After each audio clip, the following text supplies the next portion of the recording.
ng enrolled copy, yung pag-present po natin today?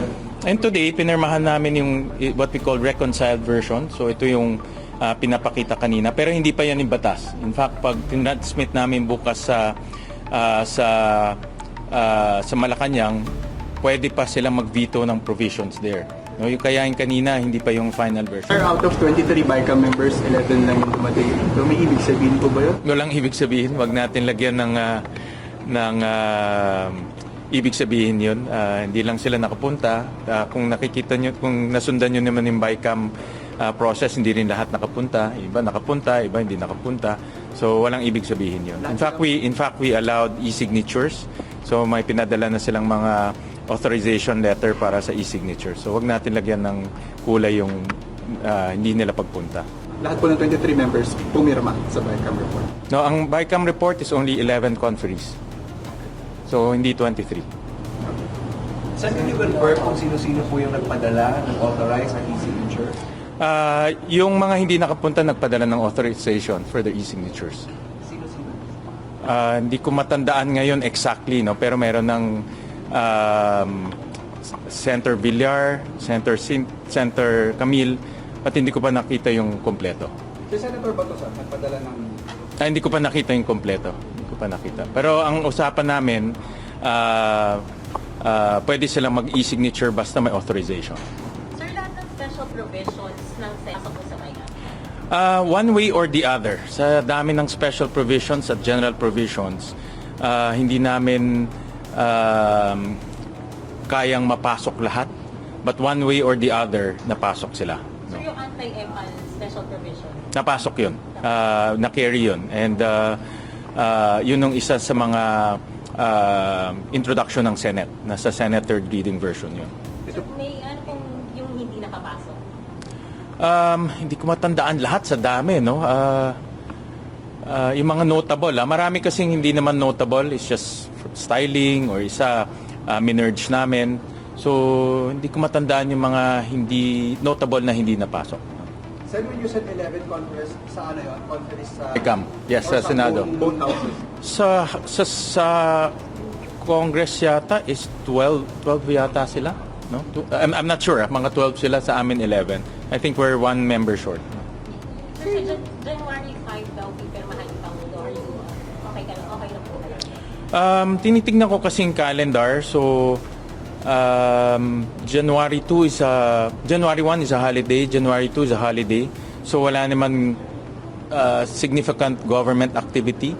No? So, in other words, walang bagong i-construct o walang bagong magiging programa dahil holiday.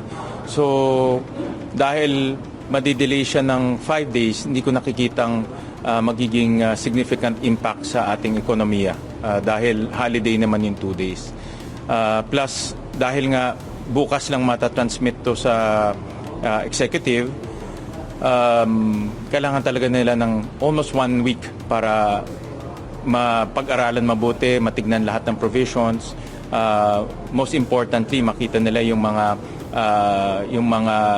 in budget itself, no, yung mga numero na nasa loob ng budget. Sir, prior sabi niyo po, may coordination na kayo sa executive. Meron naman. Silang initial, parang mga initial... Actually, meron silang mga hinihingi na data, so may mga coordination na kami. Of course, iba pa rin yung final kasi to be honest, as they coordinate, marami pa rin kaming mga reconciliation or marami pang, for example, sa special provision, general provision, ang dami pang mga minamerge, ang dami pang mga editing. So, iba talaga pag final version. I realize na kahit nagko-coordinate kami, close coordination, pero iba pala yung final version kasi magpalit lang ng isang word, iba na kaagad yung buong meaning ng special and general provision. So yung pagtanggal sa guarantee letters, kasama dun sa anti-EPAL provision sa UDA? Wala namang ganun na special provision or general provision. So walang ganun in the Senate version. Nung sa maibit, sir, hindi natanggal yung sa guarantee letters? Wala kasing ganun na provision sa Senate version at sa House version eh. So walang ganun na provision. Ano lang po yung laman ng anti-EPAL na provision? Sinigurado lang namin na yung mga politiko hindi pwede silang makialam sa distribution ng mga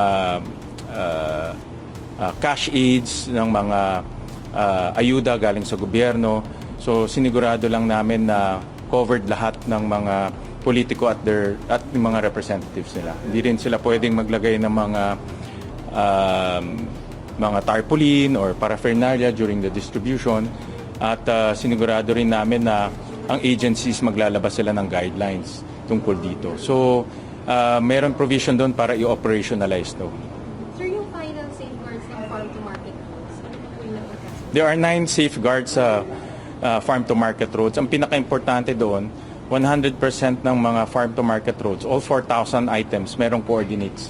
So, imposible na magkaka-ghost project or substandard project kasi ngayon meron ng coordinates. Unlike in the past, walang coordinates sila. So, pwede siyang mahaba, pwede maiksi, pwedeng ghost. No? So, ngayon, dahil meron na siyang coordinates, hindi na magiging ghost or magiging substandard siya. So, lahat yan sinigurado namin, all 4,000 projects. At DA na rin ang mag-implement. DA na mag-implement ngayon. Unlike before na DPWH, ngayon DA na mag-implement. So, yung mga big ticket infrastructure projects like classrooms, hospitals, mga health centers, farm-to-market roads, kanya-kanyang ahensya na ang gagawa. Yung sa DND, yung mga repair nila sa barracks, DND na rin gagawa nun. Sa PNP, yung mga repair nila sa kampo nila, PNP na rin. So, hindi na lahat centralized to DPWH. Kanya-kanyang ehensya, kanyang gawa na. Sir, can you explain lang po yung importance ng enrolled copy, yung pag-present po natin today? And today, pinirmahan namin yung what we call reconciled version. So, ito yung pinapakita kanina. Pero hindi pa yan yung batas. In fact, pag tinransmit namin bukas sa Malacanang, pwede pa silang mag-veto ng provisions there. No, yung kaya yung kanina, hindi pa yung final version. So kung meron silang nakitang hindi nila nagugustuhan o hindi naayon sa kanilang direksyon, pwede silang mag-veto. No, pero confident naman kami na walang mabibito dito dahil very close yung aming coordination sa executive at very close yung coordination namin sa mga ehensya. Sir, yung pinirmahan nyo, walang na po ano yung pinag-usapan? Walang nabago. Yan ang very strict ang aming instructions sa mga staff at even kami sa mga conferees, very strict kami na walang lahat ng pinag-usapan sa BICAM, yun na yun. Wala nang lalabas. At you can check dahil naka-upload ang, and don't take my word for it. Pwede nyong i-check yan sa websites namin kasi naka-upload na yung NEP, naka-upload na yung GAB, naka-upload na yung Senate version, ngayon naka-upload na yung BICAM, at susunod i-upload rin yung GAA. So, in other words, along the process, merong pwede nyo na matrack down yung changes. In fact, pwede na matrack down kung sino ang nag-introduce ng changes. Yung House ba o Senate? Sir, based on the committee report, ano po ba ninyo na naging major change na napagkasunduan ng House of Representatives? Based on the Senate committee report, On the committee report, na BICAM? ang major change, marami, no? From the items all the way to the general and special provisions. Ang top of mind ko, pinakamalaking changes will be education and health, no? Especially on the health side, dahil marami doon na carry ng House, no? Especially on zero balance billing, na carry rin yung mga suporta natin sa specialty hospitals, sa Philippine Heart Center, sa National Kidney, sa Philippine Children's. So yun yung dalawa. And agri, malaki rin ang changes sa agri. So itong tatlong sectors ang pinakamalaking changes na nakita ko. Ano na lang, sir, yung main anti-corruption measure dito sa Well, the whole budget is an anti-corruption measure, no? Dahil dati yung mga infrastructure projects, pag tinignan niyo yung DPWH, yung 16,000 na items doon, walang coordinates, walang ni barangay, wala nga nakasulat kung saan yun. So ngayon may detalye na, may coordinates, merong station numbers, kung multipurpose building yan, merong granular data like barangay or sitio. No? So identified na talaga kung saan saan yung infrastructure na ilalagay. At walang pork barrel. Wala siyang pork barrel. Sir, bakit people-centered ba yung tinawag nyo sa... Well, dahil ang focus ay human capital development, no? Education, health, agri, no? Ito talaga yung tatlong main theme ng budget na ito at that's why pag makikita natin yung movements from the National Expenditure Program to itong BICAM version, napakalaki yung tumaas sa education and health and agri. Sa education alone, tinitignan po, Department of Health alone lang, ang tumaas is almost 98 billion. Ang tumaas sa classrooms, almost 60 billion. No? So, ang ibig sabihin talagang itong budget, makikita natin at mararamdaman natin on the ground yung investment natin sa education, health, and agri. Sir, may penal provision ba dun sa provision na sinasabi? Hindi pwede mag-penal provision. This is an appropriations law.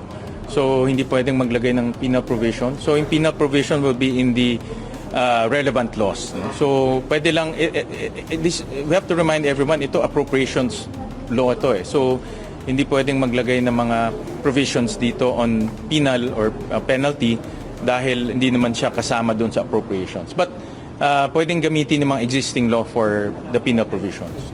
Sir, ano lang, di ba ito po yung ratify natin is the enrolled bill? Ano lang po yung importance nito? Ang importance nito is bago na ratify, nandyan na yung enrolled bill. So makikita na ngayon ng ating mga senador yung almost final version ng bill. Ito yung tatransmit natin sa Malacanang. Doon sa mga huli, nalilate yung pagbibigay ng enrolled bill. No? So, first time na nandito na yung enrolled bill. That's why it took us almost 1 week para i-generate yung 4,300 pages na enrolled bill. Yun alone actually took us almost 1 week to generate that.